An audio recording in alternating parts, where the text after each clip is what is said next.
it just sort of started us to think we needed a bit more space. We wanted the outdoor space, and we were both working from home full time. And I think we also knew that we didn't want to move too far.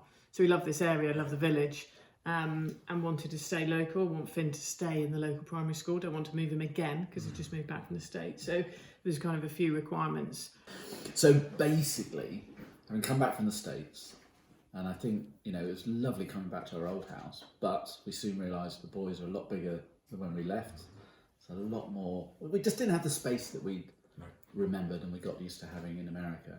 And that was sort of part of the driver, but also Oliver started secondary school, and Finn still being in the village. It just sort of started us to think we needed a bit more space. We wanted the outdoor space, and we were both working from home full time. And I think we also knew that we didn't want to move too far. So we love this area, love the village, and wanted to stay local. Want Finn to stay in the local primary school. Don't want to move him again because he just moved back from the States. So there's kind of a few requirements.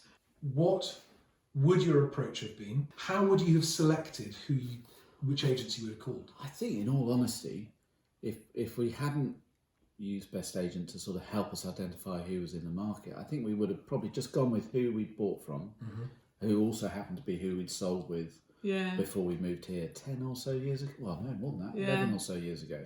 I think in retrospect, it was absolutely the right thing not to just go with who we knew, but to sort of look around, because we wouldn't have... No, I think we would have gone, I think what we did last time was probably look at which boards are the most prevalent in our area, who's selling, who's buying, around here. And that would have been quite narrow, I think. Or you go into the market square in Bicester and walk round, they're all in the same square, and probably gone in and chatted to a few people. But I don't think it would have been anything more scientific than that. And I think the big difference that BestAgent brought us was that opportunity to understand who else was out there and what maybe the differentiating factor. And also, technology has changed so much since the last time we bought or sold a house. And so, not that we needed to understand that ourselves, but someone who clearly is up to date with latest, digital stuff, being able to send a video message. I thought, well, that's really good, because if other people are working from home, someone who's confident doing a Teams call or doing that kind of chat is really important. But more than anything else, it was just knowing who was out there. Ben, to be honest, for us, was stand out. Well, he was in a good position anyway. He was the first one to respond, sent a very good video that was clearly he was comfortable just saying, "Hey, I'm Ben, interested to meet you," type of thing, and see your property. Good afternoon. I just wanted to introduce myself. My name is Ben. I work for Fine & Country in Bicester. It's just gone very well. We had 13 viewings in a week and a half. Yeah. So enough people that it wasn't quite right for, but it helped find that one who was.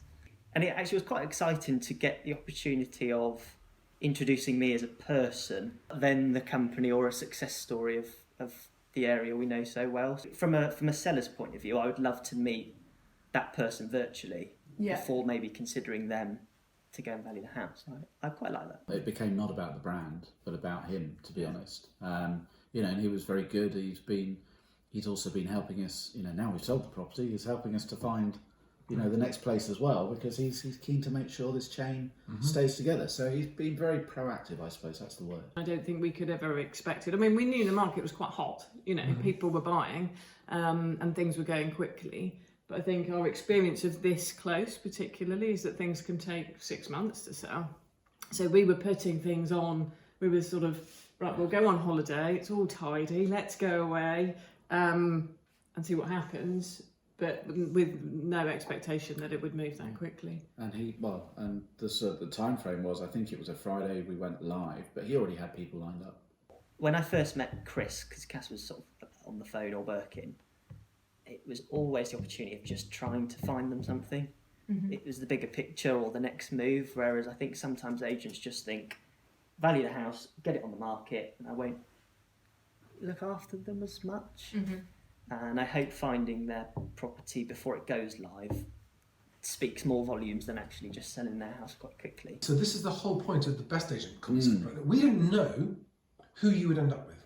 BestAgent has no idea, right? Because all of the local agents were notified that you were coming to the market and were invited to contact you. Yes. Now, we spoke to them, and roughly speaking, a third of them, we don't work like that.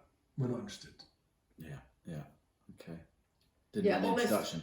Almost a bit rude. They were I'm sure. astonishingly, sorry, well, why don't they just call us? Yeah. Well, because we're trying to give them a more convenient way. They're having to manually ring and repeat their life story to every agent that they Well, call. which you do have to. It's quite a long process. Yeah. It's a long, even calling one is a long process, isn't it? Yeah, absolutely. And yet agents don't get this, that you have to repeat yourself every single time. So that's point number one. The second, is about split into threes, right? The first third are like, you don't like that. The second third are curious and want to, but they're scared of doing a video and don't do it. Right. Okay. And the final third are like, this is a great idea. And people like Ben and the other two, this is great. Thank you. You're giving us an introduction.